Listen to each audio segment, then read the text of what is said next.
जय मसीह की प्रियो। आज हम वाणी के बारे में सीखेंगे। वाणी यानी जो हमारे मुख से बोल निकलता है, जो हमारे मुख से शब्द निकलता है, वो दूसरे के जीवन में कई बार सकारात्मक और नकारात्मक प्रभाव डालता है। प्रियो, हम जिस स्थान पर रहते हैं उस स्थान को हम बेहतर बना सकते हैं, खुशनुमा बना सकते हैं, आनंद भरा माहौल बना सकते हैं अगर हमारे होठों पे अच्छी वाणी, अच्छे शब्द निकलता हो तो। दूसरे को प्रोत्साहित करने वाला, दूसरों को नई ऊर्जा देने वाला सब निकलता हो तो हम एक अलग माहौल बना सकते हैं। बाइबल हमें बहुत कुछ सिखाती है बोलने के बारे में। आज हम उसके ऊपर गौर करेंगे और सीखेंगे कि बाइबल हमें क्या सिखाना चाहती है। सबसे पहले प्रियो, हम मसीह में आने के बाद हमें ये जानना चाहिए कि हमें हमेशा प्रोत्साहन के शब्द बोलने चाहिए। बाइबल विश्वासियों को प्रोत्साहित करती है कि वे दूसरों को आगे बढ़ाने और प्रोत्साहित करने के लिए अपने शब्दों का उपयोग करें। बाइबल में जो वचन है वो हमें क्या बताता है? इफिसियों 4:29 कहता है, कोई भी गंदी बात अपने मुंह से न निकालना, परंतु वही बात निकालना जो दूसरों की आवश्यकता के अनुसार उन्नति के लिए सहायक हो, ताकि सुनने वालों को लाभ हो। यह हमें यह सिखाता है कि हमारे शब्दों का दूसरों पर पड़ने वाले प्रभाव के प्रति सचेत रहना चाहिए और उन्हें सकारात्मक और उत्थानकारी तरीके से उपयोग करना चाहिए। क्या हमें बाइबल बोलने का नया तरीका सिखाती है? जी हाँ, बाइबल हमें बोलने का बहुत से तरीके सिखाती है। बाइबल हमें प्रेम में सत्य बोलना सिखाती है। प्रियो, सत्य। आज जो समाज है, जो माहौल है, लोग छोटी छोटी बातों में झूठ बोल जाते हैं। और जब से ये मोबाइल संसाधन आया है तब से हम बहुत से झूठ बोले जाते हैं। लेकिन इफिसियों 4:15 कहता है, इसके बजाय प्यार में सच्चाई बोलते हुए हम हर तरह से उसके सिर पर परिपक्व शरीर बन जाएंगे, यानी मसीह। यह हमारे संचार में दया और करुणा के साथ ईमानदारी को संतुलित करने के महत्व पर जोर देता है।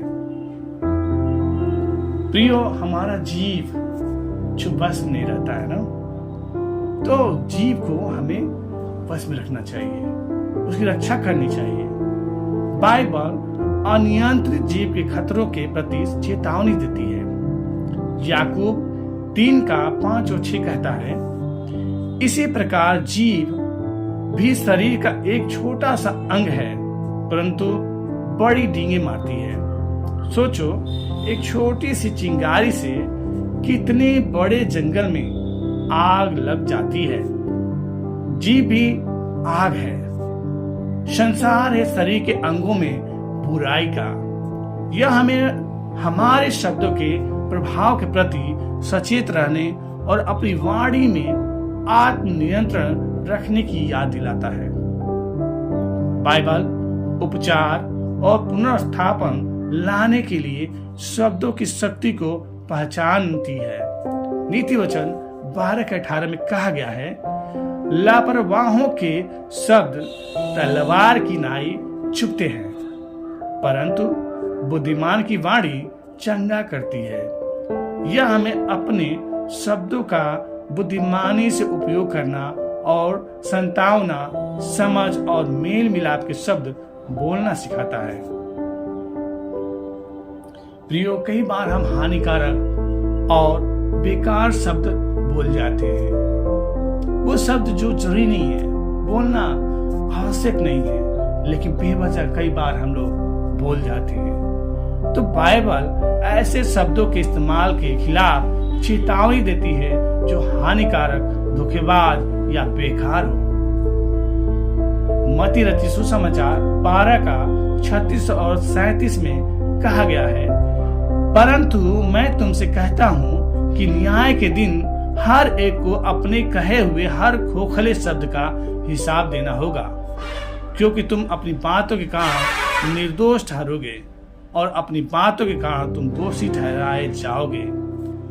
यह हमें ईमानदारी से बोलने और गपशप, बदनामी या किसी प्रकार के भाषण से बचने के महत्व की याद दिलाता है, जिससे नुकसान हो सकता है। ये शिक्षाएं अपने शब्दों का बुद्धिमानी से उपयोग करने, प्रेम और दयालुता से बोलने और हमारे शब्दों का दूसरों पर पड़ने वाले प्रभाव के प्रति सचेत रहने के महत्व पर जोर देती है। प्रोत्साहित करने, सच बोलने, उपचार लाने और दूसरों का निर्माण करने के लिए अपने शब्दों का उपयोग करके हम स्वस्थ और सकारात्मक रिश्ते विकसित कर सकते हैं।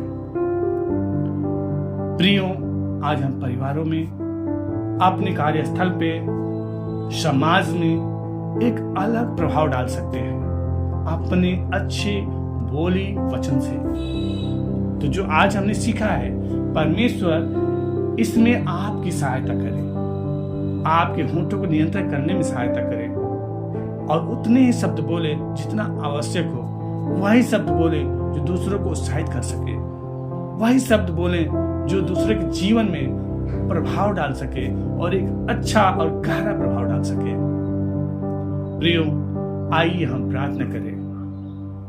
खुदावन यीशु, हम प्रार्थना करते हैं, मेरे खुदावन, आपके हाथों में अपने होठों को, अपने जीव को देते प्रभु, उसे आप नियंत्रित करने में सहायता मदद करें। ये सिर्फ आपकी करुणा के द्वारा, आपके सामर्थ्य द्वारा ही हो सकता है प्रभु। इसलिए प्रभु, हम आपके हाथों में हर एक उस भाई बहन को देते हैं जो इस प्रार्थना को सुन रहा है, जो इस वचन को सुना है प्रभु। उनके होठों पे, उनके जीवों पे आप प्रभु नियंत्रण कीजिए और ऐसे शब्द दीजिए प्रभु जो प्रभु दूसरों के जीवन में प्रभाव डालती हो परमेश्वर, सकारात्मक ऊर्जा भर देती हो परमेश्वर। ऐसे शब्द दीजिए प्रभु ताकि वो जहाँ रहते हैं प्रभु, वहां पे एक अच्छा आनंद भरा माहौल बन सके और आपकी पहचान वहां झलक सके प्रभु जी।